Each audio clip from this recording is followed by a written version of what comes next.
rindu kami, aku dan seisi rumahku, memuji dan memuliakan-Mu, penebusku, penyelamatku, penolong dalam hidupku. Aku dan seisi rumahku mengangkat tangan menandalkan-Mu, bersatu hati mengasihi-Mu, melayani Tuhan.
Shalom, selamat beribadah untuk semua daripada kita.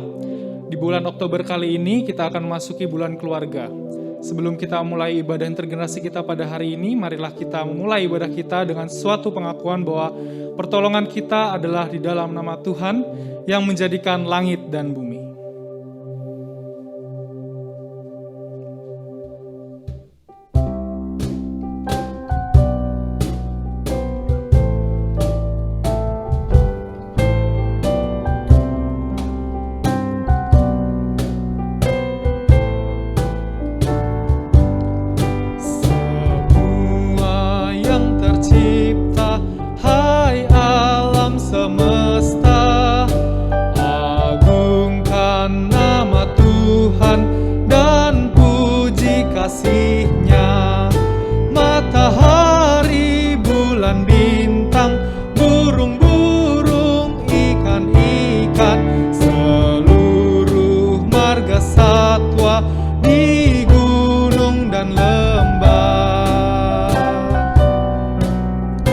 Semua manusia, hai ikutlah serta.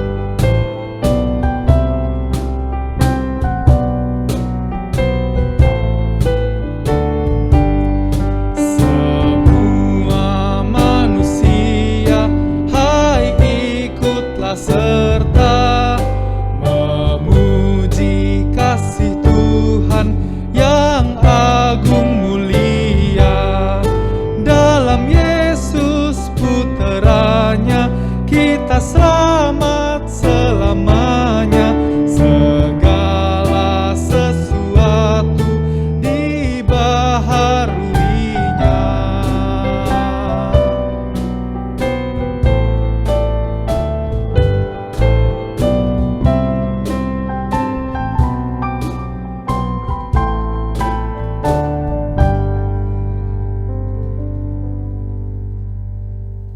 Bapak, Ibu, dan adik-adik kakak sekalian, marilah kita satu dalam doa untuk mengakui segala dosa kesalahan kita. Saya akan memberikan waktu untuk berdoa sejenak dan saya akan menutup doa pengakuan kita bersama-sama. Mari kita berdoa.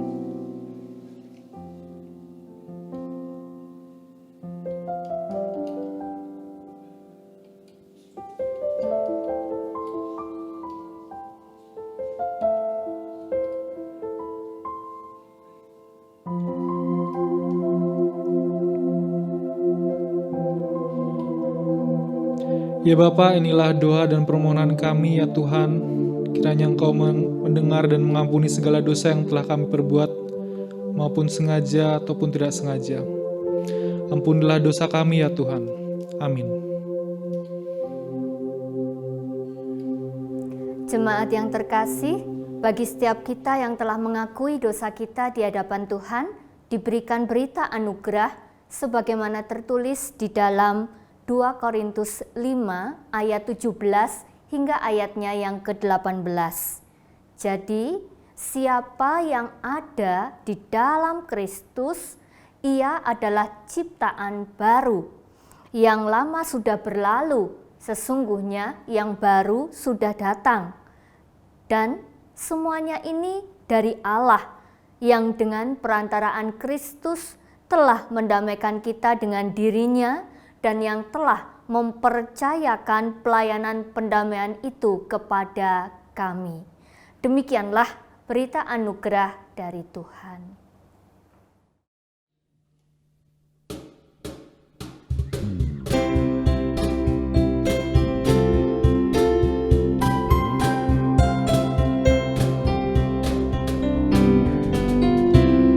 Bersatu dalam kasih, bersama melayani,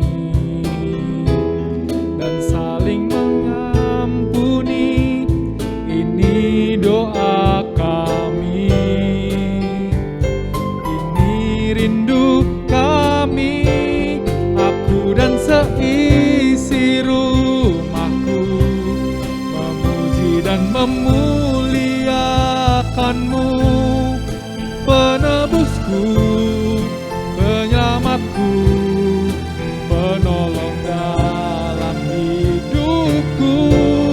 Aku dan seisi rumahku mengangkat tangan menandalkan-Mu, bersatu hati mengasihi-Mu, melayani Tuhan seumur hidupku.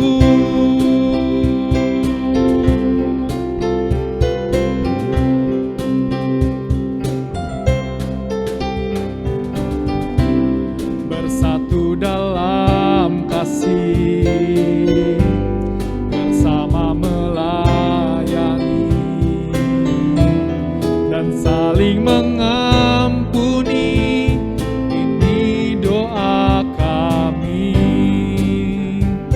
ini rindu kami, aku dan seisi rumahku, memuji dan memuliakan-Mu, penebusku, penyelamatku, penolong dalam hidupku.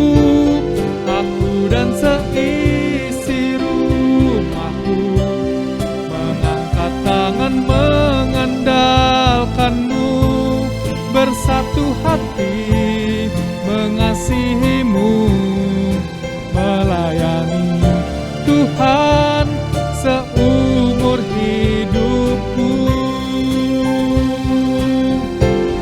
Aku dan seisi rumahku memuji dan memuliakan-Mu, penebusku, penyelamatku, penolong dalam hidupku. Aku dan seisi rumahku mengangkat tangan mengandalkan-Mu, bersatu hati mengasihi-Mu, melayani Tuhan, melayani Tuhan seumur hidupku.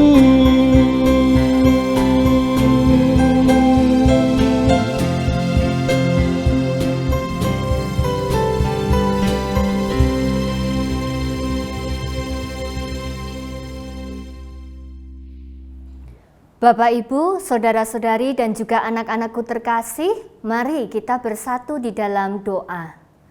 Bapa di dalam sorga, kembali kami datang kepadamu, menaikkan syukur kami kepadamu. Terima kasih ya Tuhan, jikalau pada saat ini kembali Tuhan memberikan kami kesempatan untuk kami boleh bersama belajar akan firman-Mu.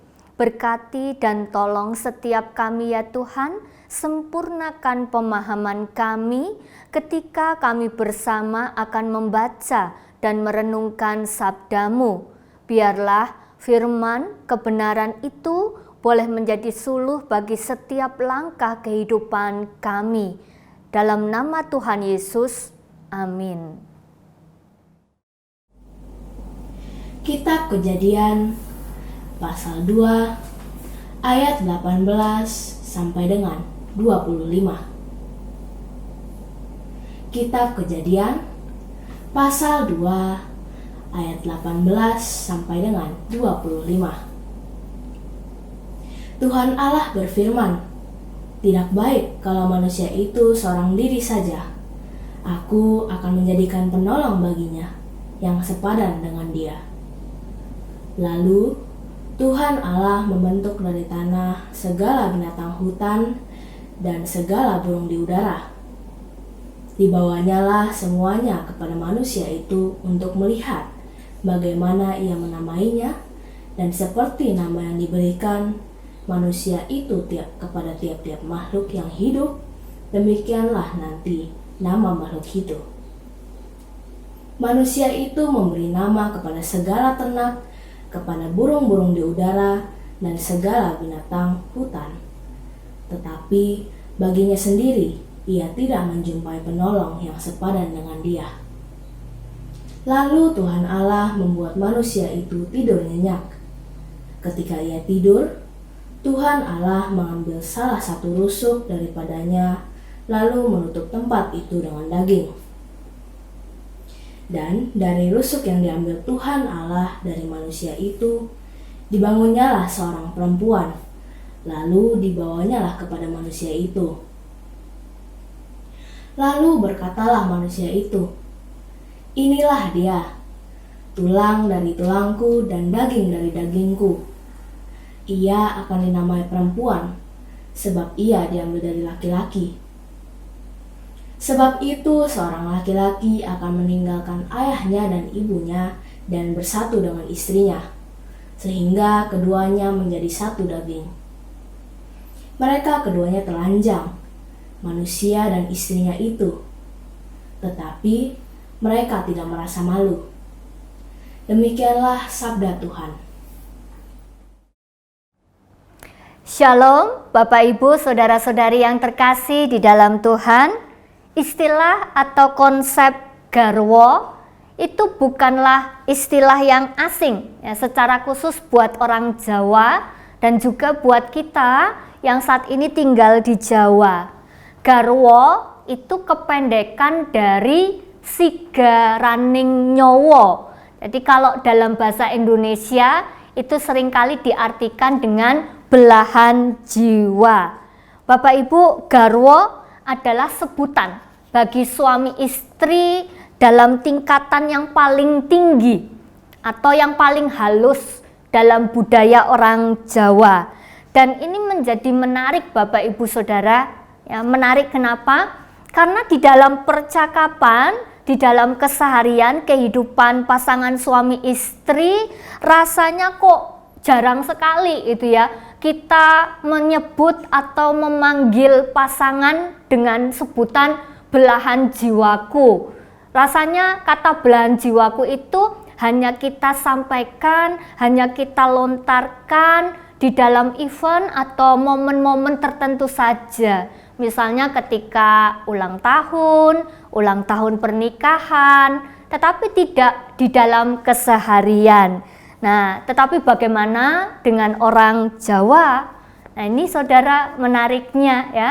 Di dalam keseharian, orang Jawa itu justru akan menyebut pasangannya atau memanggil pasangannya itu biasanya dengan sebutan garwo. Dan ini menjadi sesuatu yang sangat romantis, saudara. Seperti kita tahu, garwo itu adalah sigaraning nyowo. Nah, Bapak Ibu yang terkasih, saya akan mencoba untuk menjelaskan satu persatu tentang filosofi garwo ini di dalam kehidupan orang Jawa. Nah, kita akan lihat ya, ada seorang yang menuliskan kata garwo itu kemudian dipisah-pisah satu huruf lalu kemudian diberikan kalimat yang pada akhirnya menjadi sebuah makna yang luar biasa. Nah, kalau kata garwo berarti dimulai dari huruf G ya Bapak Ibu ya. G itu adalah gondelaning ati kanggo bebrayan agung. Artinya adalah tambatan hati untuk berumah tangga.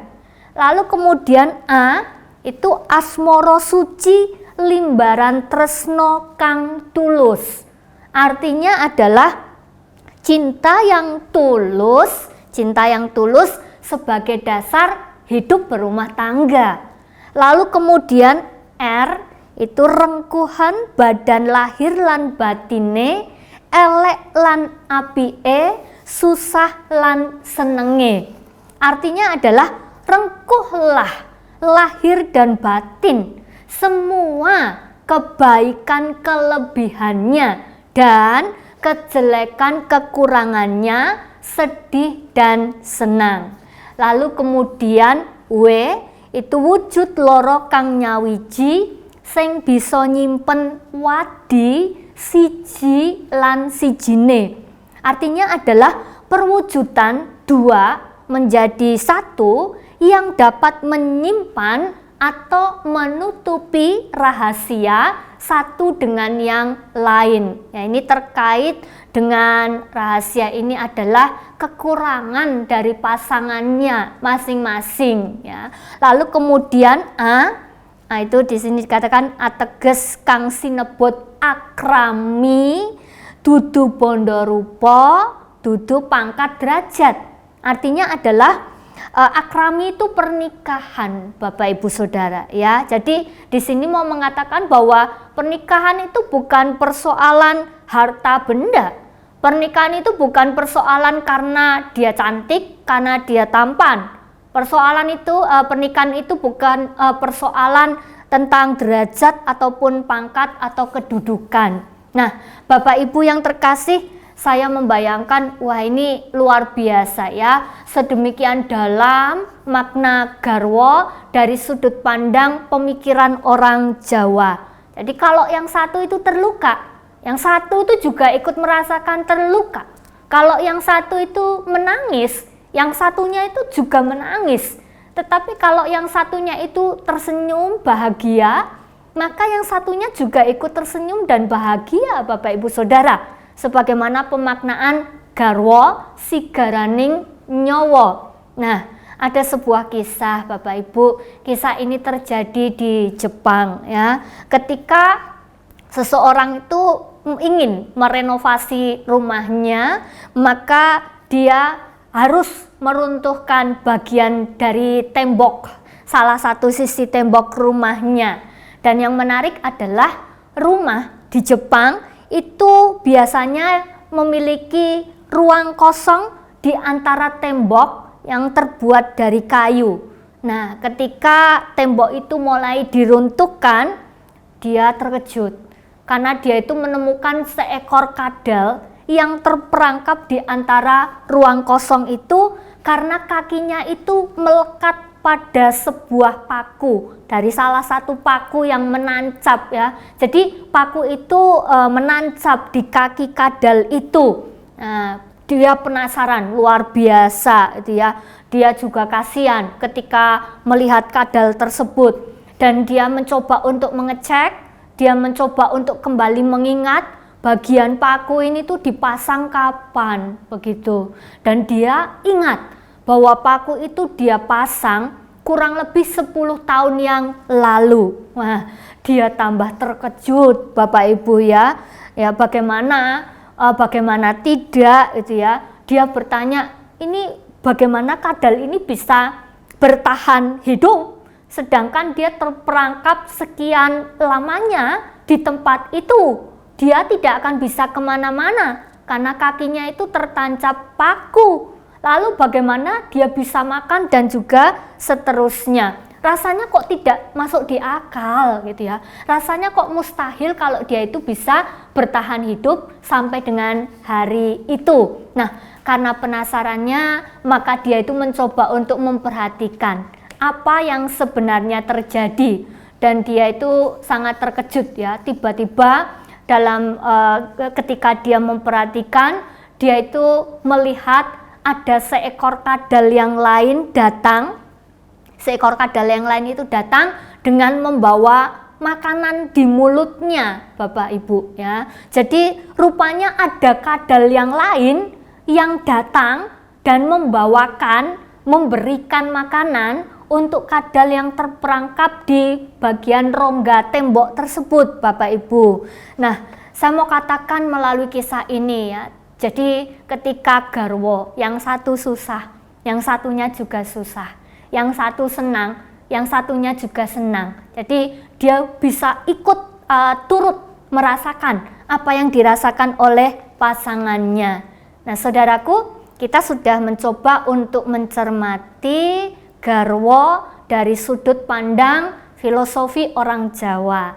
Nah, sekarang kita bersama akan melihat garwo, pasangan hidup, itu dari sudut pandang atau perspektif Alkitab.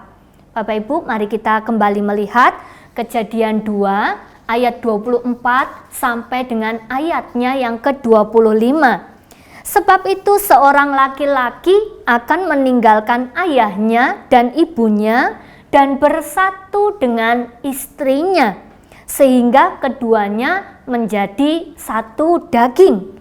Mereka keduanya telanjang, manusia dan istrinya itu, tetapi mereka tidak merasa malu. Saudaraku, perlu disadari bahwa konsep dan juga gagasan mengenai pasangan hidup yang dimunculkan dalam Kejadian 2 ayat 24 sampai dengan 25 itu tidak bisa dilepaskan dari ayat yang sebelumnya. Jadi kita akan melihat mulai dari ayat yang ke-18. Di sana dikatakan Tuhan Allah berfirman, "Tidak baik kalau manusia itu seorang diri saja. Aku akan menjadikan penolong baginya yang sepadan dengan dia." Nah, lalu kemudian di ayat yang ke-19 Allah menciptakan makhluk hidup yang lain. Tujuannya apa? Tujuannya untuk menolong manusia itu. Tetapi menarik, karena di dalam ayat yang ke-20 apa yang terjadi? Bahwa Adam tidak menjumpai penolong yang sepadan dengan dia.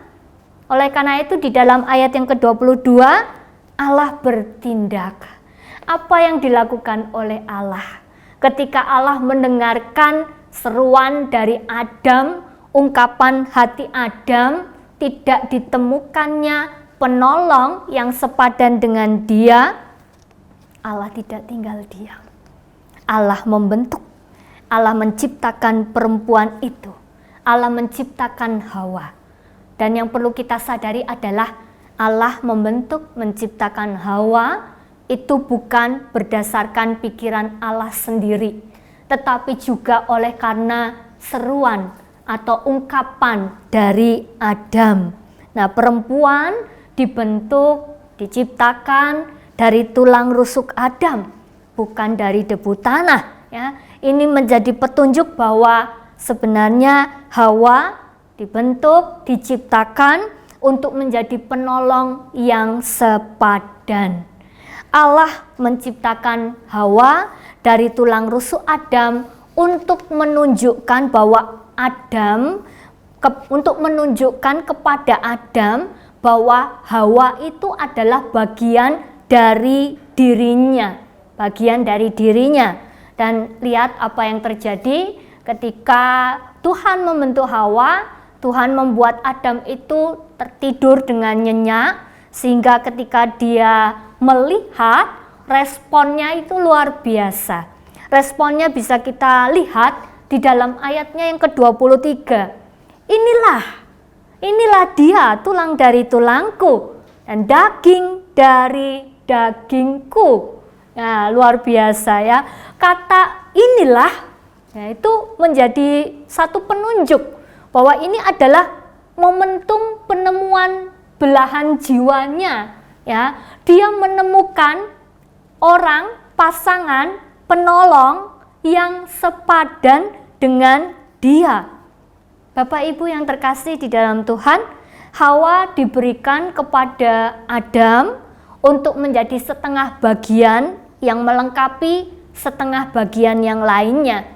Sehingga ketika keduanya bertemu, jadilah satu ya. Nah, Bapak Ibu yang terkasih, di dalam peristiwa atau momentum persatuan itu ada perubahan yang harus disadari bersama. Yang pertama adalah meninggalkan. Di dalam ayat yang ke-24, meninggalkan ayahnya dan ibunya, ini mau menunjukkan kepada kita ada arti yang jauh lebih ketimbang dari sekedar berpisah secara fisik ya. Memang meninggalkan itu artinya ada keterpisahan ya. Tetapi keterpisahan yang dimaksud bukan sekedar keterpisahan fisik. Keterpisahan yang dimaksud adalah keterpisahan dari posisi yang lama ke posisi yang baru. Itu artinya apa? Meninggalkan itu berarti ada sesuatu yang harus diubah. Nah, apa yang harus diubah? Apakah itu mudah? Kalau kita mau tanya, ya tentunya itu bukan hal yang mudah. Teorinya mudah, tetapi prakteknya tidak semudah, tidak sesederhana, tidak sesimpel yang kita bayangkan.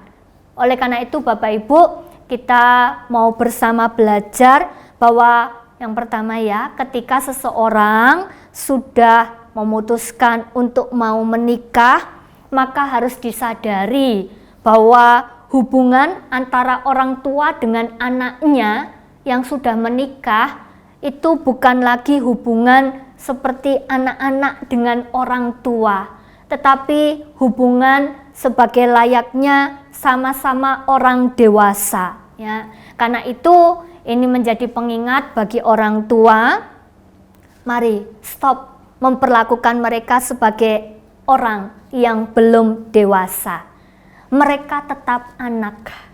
Apapun yang terjadi, tidak ada yang bisa merubah status mereka. Mereka tetap adalah anak saudara. Tetapi mereka bukanlah anak-anak lagi.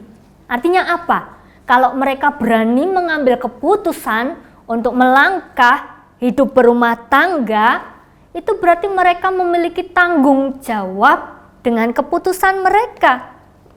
Sebagai orang tua kita semua punya panggilan Bapak Ibu Saudara. Tetapi panggilan itu bukan lalu kemudian kita harus membekap anak kita selama-lamanya. Tidak ya, tidak seperti itu. Maka benarlah ya kalau ada quote yang mengatakan jangan lakukan semua tugas kita. Itu bukan berarti kita jahat pada anak kita, Bapak Ibu. Kita harus melatih mereka dari sejak kecil. Kita harus mengajar mereka supaya mereka juga memiliki kemandirian di dalam pengambilan keputusan, sikap, dan juga seterusnya. Kita harus membuka ruang, kita harus memberi kesempatan supaya mereka kelak siap untuk menjadi seorang yang dewasa. Itu untuk orang tua. Lalu kemudian bagaimana dari sisi anak-anak? Ya, dengan kata meninggalkan ini ya, untuk anak-anak, jikalau Anda sudah siap mengambil keputusan untuk berumah tangga, singkirkanlah kebergantunganmu dari orang tua. Ya, ketika saudara memutuskan untuk berkeluarga, maka keluargamu menjadi tanggung jawabmu. Jadilah pribadi yang mandiri. Lalu kemudian yang berikutnya, kata meninggalkan itu juga bisa berarti bahwa kita itu saudara, kita semua harus sadar bahwa relasi antara suami dan istri adalah sebuah relasi yang hendaknya itu menjadi prioritas. Ya, secara de facto saudara tetap adalah seorang anak begitu ya, tetapi secara de jure ya Anda juga adalah suami dan suami dari istri saudara begitu ya. Sedekat-dekatnya hubungan kakak beradik, sedekat-dekatnya hubungan antara orang tua dengan anak, sedekat-dekatnya hubungan persahabatan atau pertemanan, tetapi harus diketahui Tidak ada yang bisa mengisi hal-hal yang kosong dalam kehidupan pasangan suami istri. Jadi memang jalinan hubungan suami istri ini jalinan hubungan yang unik dan sangat khusus Bapak Ibu. Dan ini tentunya layak untuk mendapatkan prioritas di dalam kehidupan saudara ketika saudara berumah tangga. Lalu kemudian yang berikutnya yang ketiga itu ya, meninggalkan itu apa begitu ya. Meninggalkan itu juga bisa diartikan saudara, kita harus sadar bahwa kita lahir dari keluarga yang berbeda-beda. Keluarga saya punya sistem, keluarga dari saudara punya sistem, keluarga saya punya pola sendiri, keluarga saudara juga punya pola sendiri. Nah, oleh karena itu ketika Anda siap berumah tangga, maka siap-siaplah untuk kembali mengevaluasi sistem dan pola mana yang layak untuk dilanjutkan, dan sistem atau pola yang mana yang semestinya tidak dilanjutkan di dalam keluarga baruku. Apa sih yang perlu kuubah? Apa sih yang perlu kutinggalkan? Ya, oleh karena itu dibutuhkan kesepakatan ya. Ambillah kesepakatan bersama sistem dan pola mana yang akan kalian adopsi dan yang akan kalian kembangkan dalam keluarga barumu. Ya, karena bagaimana? Kita harus belajar dari pengalaman Bapak Ibu Saudara ya. Apa yang jelek, sistem apa yang gagal, pola apa yang tidak tepat atau kurang tepat, ya tinggalkanlah itu. Karena itu tidak akan menjadi berkat atau kebaikan untuk rumah tanggamu. Nah, lalu kemudian yang keempat, meninggalkan itu juga menunjukkan adanya kesediaan untuk berkorban satu dengan yang lain. Bukan mengorbankan satu dengan yang lain, tetapi berkorban satu dengan yang lain. Hidup bersama itu berarti siap. Siap apa? Siap untuk hidup tidak untuk diri sendiri, tetapi siap hidup untuk orang lain. Nah, lalu kemudian di bagian yang berikutnya kita bisa melihat kata bersatu dan kemudian menjadi satu daging. Saudara, Hawa adalah bagian dari Adam. Demikian juga sebaliknya. Ya, kalau tadi di dalam filosofi Jawa dikatakan wujud loro kang nyawiji sing bisa nyimpen wadi siji lan sijine. Jadi ini memang perwujudan dua menjadi satu yang dapat menyimpan atau menutupi rahasia satu dengan yang lainnya. Yang saya mau katakan adalah pernikahan atau kehidupan keluarga bukan sekedar menandatangani surat pernikahan, bukan sekedar selembar kertas. Pernikahan juga bukan sekedar hidup bersama di dalam satu rumah, tetapi pernikahan adalah satu keputusan untuk bersatu, ya, keputusan untuk komitmen seumur hidup. Hidup bersama seumur hidup dalam suka maupun duka, dalam sehat maupun sakit, ketika kaya ataupun miskin, bahkan sampai maut memisahkan. Dan di sana dalam Markus 10 ayat yang ke-9 dikatakan, apa yang telah dipersatukan oleh Allah tidak boleh diceraikan manusia. Apakah mudah Bapak Ibu Saudara? Tentu tidak. Sangat sulit Saudara ya. Meskipun tetap bersatu, ada kata bersatu, tapi jangan lupa tetap ada dua orang. Dua orang ini dua pribadi yang berbeda. Tidak bisa kita memaksakan untuk dia menjadi sama seperti diriku, demikian juga sebaliknya. Jadi harus disadari, walaupun bersatu tetapi tetap berbeda. Pikirannya berbeda, hobinya berbeda, kebiasaannya berbeda, karakternya berbeda, sifatnya berbeda, dan masih banyak lagi yang lainnya. Dan semuanya itu berujung pada, oh iya, aku dan dia itu berbeda. Nah, saya mau gambarkan ya, ibaratnya seperti arus sungai. Kalau ada dua arus sungai itu dipertemukan, Ya seperti itulah perbedaan yang terjadi Bapak Ibu ya. Arus sungai bertemu dengan arus sungai, maka pasti akan menimbulkan keriak dan bahkan mungkin gelombang. Gelombangnya agak keras saudara ya, agak besar. Jadi saya mau simpulkan bahwa proses bersatu adalah proses yang tidak mudah. Sangat dibutuhkan kerendahan hati ya. Rendah hati untuk bagaimana? Tidak ada lagi aku, tidak ada lagi kamu, tetapi yang ada adalah kami. Ya, maka dari itu senantiasa libatkan Tuhan di dalam kehidupan rumah tanggamu. Jadikan dia sebagai pemimpin di dalam keluargamu. Ya. Lalu kemudian yang berikutnya adalah kalimat yang cukup jelas, dikatakan mereka keduanya telanjang dan tidak merasa malu. Ya, ini tentu menjadi sebuah penggambaran bahwa tidak ada yang ditutupi di antara pasangan, ya, tidak ada yang dirahasiakan. Ingat ya, semakin banyak rahasia dalam kehidupan pasangan suami istri, maka sesungguhnya semakin tidak sehat kehidupan pernikahan tersebut. Lalu kemudian mereka keduanya telanjang dan tidak merasa malu. Ini juga menjadi sebuah penggambaran bahwa mereka itu saling menerima kelebihan dan juga kekurangan pasangannya.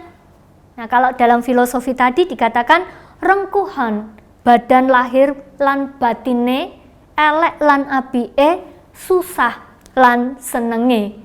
Rengkuhlah ya, lahir batin, semua kebaikan kelebihannya, semua kejelekan kekurangannya dalam susah ataupun senang.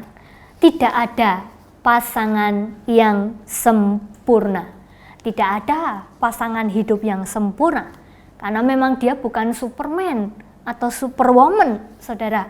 Ya, tetapi dia dengan segala kekurangannya adalah penolong yang sepadan. Bahagiamu adalah bahagiaku, susahmu adalah susahku.